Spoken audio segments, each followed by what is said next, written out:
A Comissão de Minas e Energia se dedicou hoje a ouvir do governo que medidas estão sendo tomadas para resolver esse grave problema das manchas de óleo que já aparecem no litoral de todos os estados do Nordeste. Já foram recolhidos mais de 900 toneladas desse petróleo que tem afetado principalmente a questão da pesca, mas também do turismo, e gera uma enorme preocupação, porque até agora também não se tem uma certeza sobre a origem desse desastre ambiental. O deputado Pedro Lupion, Democratas do Paraná, integrante da Comissão de Minas e Energia, foi quem convocou esta audiência pública para ouvir do IBAMA, da Agência Nacional do Petróleo e da Marinha, que formam esse comitê de ação do governo, e também da Petrobras, que tem auxiliado nesse processo, o que já foi feito até agora e com a avaliação que o senhor faz, deputado.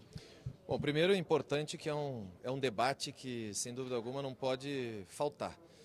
É um debate para mostrar efetivamente o que está sendo feito, quais as soluções que o governo, as medidas que o governo tem tomado para resolver esse problema, para enfrentar esse problema e principalmente o DNA desse óleo. Nós sabemos que ele não é da Brasileiro, nós sabemos que ele não é da Petrobras, nós sabemos que ele não vazou de nenhum navio, nenhum duto e nenhuma refinaria da Petrobras, muito menos de uma plataforma. Ou seja, ele é de algum outro país, provavelmente algum navio passando a 500 quilômetros da costa brasileira, que teve algum derramamento, seja na transferência de um navio para o outro ou algum incidente. Naufrágio não foi, porque não há registro em relação a isso. Ou seja, descobrir de onde saiu isso. Uma preocupação enorme para os estados do Nordeste, passando agora a ter uma preocupação grande também ao Sudeste, que é a possibilidade da chegada dessas manchas também lá. Mas o governo tem tomado medidas com a Marinha, com o Exército e também com a Agência Nacional do Petróleo e com o IBAMA, para conter esses danos. Importante ressaltar que foi esclarecido tecnicamente a densidade desse óleo, que ele fica abaixo da superfície da água, não fica boiando em alto mar, possível de ser avistado, que tem sido feitas as medidas de contenção nas praias, que existem voluntários e militares trabalhando para a retirada desse óleo da praia, algumas áreas de preservação ambiental sendo protegidas com barreiras, tentando evitar qualquer tipo de contaminação. E é importante que a gente ouça isso, porque infelizmente o que a gente tem visto em relação a esse tema, diferente dos incêndios florestais, diferente de outras questões ambientais que já enfrentamos no nosso país, a gente vê um silêncio ensurdecedor daquelas ONGs do terceiro setor que deveriam efetivamente estar ajudando e auxiliando nesse trabalho. Esse silêncio nos deixa assustados, vendo, ou seja, já que a culpa não é do governo, a culpa não é do presidente Bolsonaro, nós não temos nada a ver e não vamos criticar, ou seja, uma irresponsabilidade imensa e que está hoje custando caro para o Brasil. Perfeito. Muitíssimo obrigado, deputado Pedro Lupion. Bom, o IBAMA estava presente, o presidente do IBAMA estava presente, mas ele saiu sem nos dar entrevista, mas o representante da Marinha está aqui. Eu convido o contra-almirante Alexandre Rabelo de Faria, que veio representando a nossa Força Naval, para explicar o que tem sido feito para monitorar e, em boa medida, mitigar. Já foi dito pelo deputado Pedro Lupion que, ao contrário de outros acidentes que envolvem óleo, esse não boia, tem uma densidade muito maior e, consequentemente, fica abaixo da superfície, o que complica muito o trabalho, não é, contra-almirante? A difusão dessa poluição no mar, ela não ocorre na superfície. Isso dificulta o trabalho de identificação da mancha antes dela tocar a praia. Uma vez tocada a praia, os grupos mobilizados, em todas as regiões, eles imediatamente recolhem para evitar que a mancha, com o movimento de marés, ela volte a incidir novamente e de outra forma. Nós temos equipes da Marinha, agora do Exército, da Força Aérea, de todos os municípios afetados, por intermédio da Defesa Civil, para monitorar a questão das praias, aquelas que já foram afetadas e aquelas que ainda não, nessa grande extensão. Volto a dizer, esse incidente ele é incomum porque ele atinge ou se difundiu por uma grande área. A gente está falando de 2.250 quilômetros de extensão de costa brasileira, num volume também muito grande, e numa duração do tempo que nós não temos registro na história do país.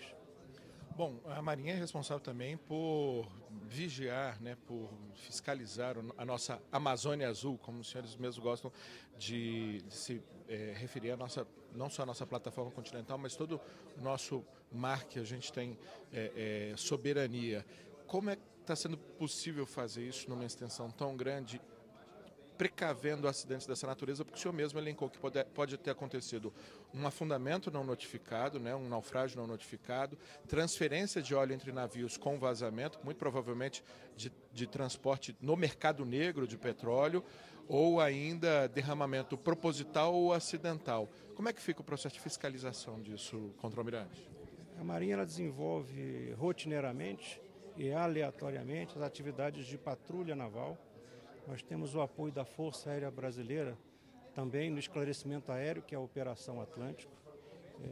Desde o início dos incidentes, nós temos buscado, junto aos diversos navios que navegam em nossas águas, informação se eles estão ou não avistando manchas. Então, toda essa fiscalização ela é diuturna. Muitíssimo obrigado, contra-almirante. Eu vou convidar também o representante da Agência Nacional do Petróleo, que integra, né, esse grupo que tem feito o trabalho de monitoramento e de mitigação dos problemas. Eu vou chegar aqui, o Rafael Moura é superintendente de Segurança Operacional e Meio Ambiente da ANP, Agência Nacional do Petróleo. Já se chegou à conclusão, isso foi dito várias vezes aqui, de que o petróleo não seria de origem brasileira. Consequentemente, ele não seria o resultado de um acidente de prospecção, de pesquisa. Quem assegura isso? Uma pesquisa independente da ANP ou é a Petrobras? Bom, existe um conjunto de laboratórios que fizeram análise desse óleo e que não encontraram características compatíveis com óleos produzidos no Brasil.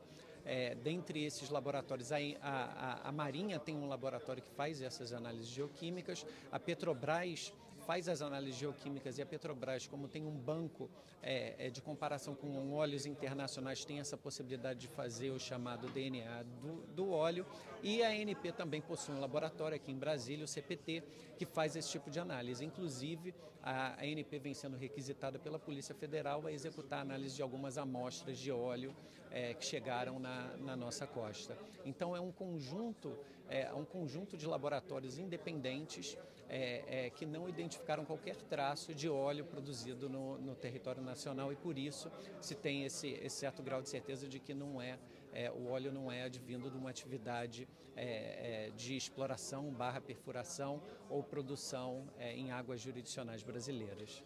No caso de se chegar, por meio dessas investigações, à origem do óleo, acredito que principalmente por conta da comparação com os bancos, acredito que isso seja feito no banco da Petrobras, mas depois possa ser ampliado para comparação com outros bancos internacionais.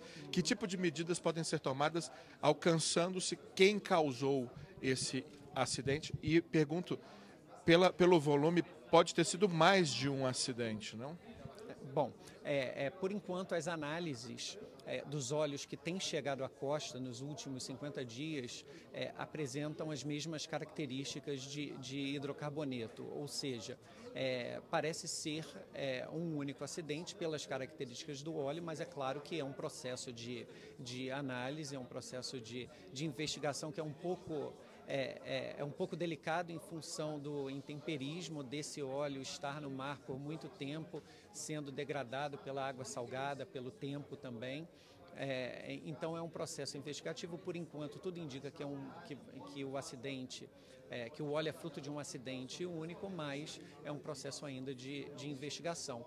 E a investigação é bastante importante para que justamente se identifique o poluidor, para que o Estado brasileiro possa buscar as devidas compensações em relação aos impactos ambientais causados pela chegada do óleo na praia. Perfeito. Para a gente concluir, o senhor inclusive tem que viajar, uma das polêmicas em torno desse assunto é que se teria ocorrido ou não o acionamento do Plano Nacional de Contingência, como determina a lei. O Ministério Público chegou a acionar a Justiça, cobrando o acionamento do PNC. A Justiça entendeu, com base nas razões apresentadas pelo governo, de que esse PNC já havia sido acionado. Os incidentes começam em 2 de setembro, quando ocorre o acionamento efetivo do PNC, que coloca todos vocês juntos, ANP, IBAMA, Marinha e demais órgãos. No dia 2 de setembro ocorreu o primeiro contato entre as instituições. Acredito que o primeiro óleo na costa tenha sido no dia 30 de agosto, se eu não me engano, e aí no dia 2 essas instituições,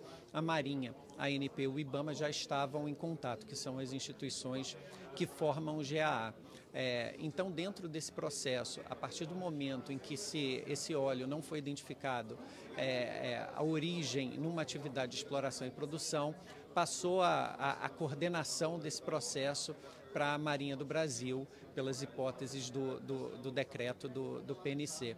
Então, esse processo vem acontecendo logo após a identificação do óleo na praia. Essas instituições têm se comunicado e têm escalonado as ações para resposta à emergência. Perfeito, muitíssimo obrigado. Está aí, então, um panorama do que tem sido feito no âmbito do governo, no âmbito desses 3 órgãos, ANP, IBAMA e Marinha, que diz respeito a esse terrível acidente ambiental que vem afetando os 9 estados do Nordeste, e uma preocupação de que ele ainda se expanda pelo restante do país. A qualquer momento, a gente pode voltar com mais informações ao vivo aqui, direto da Câmara dos Deputados para você. Até mais.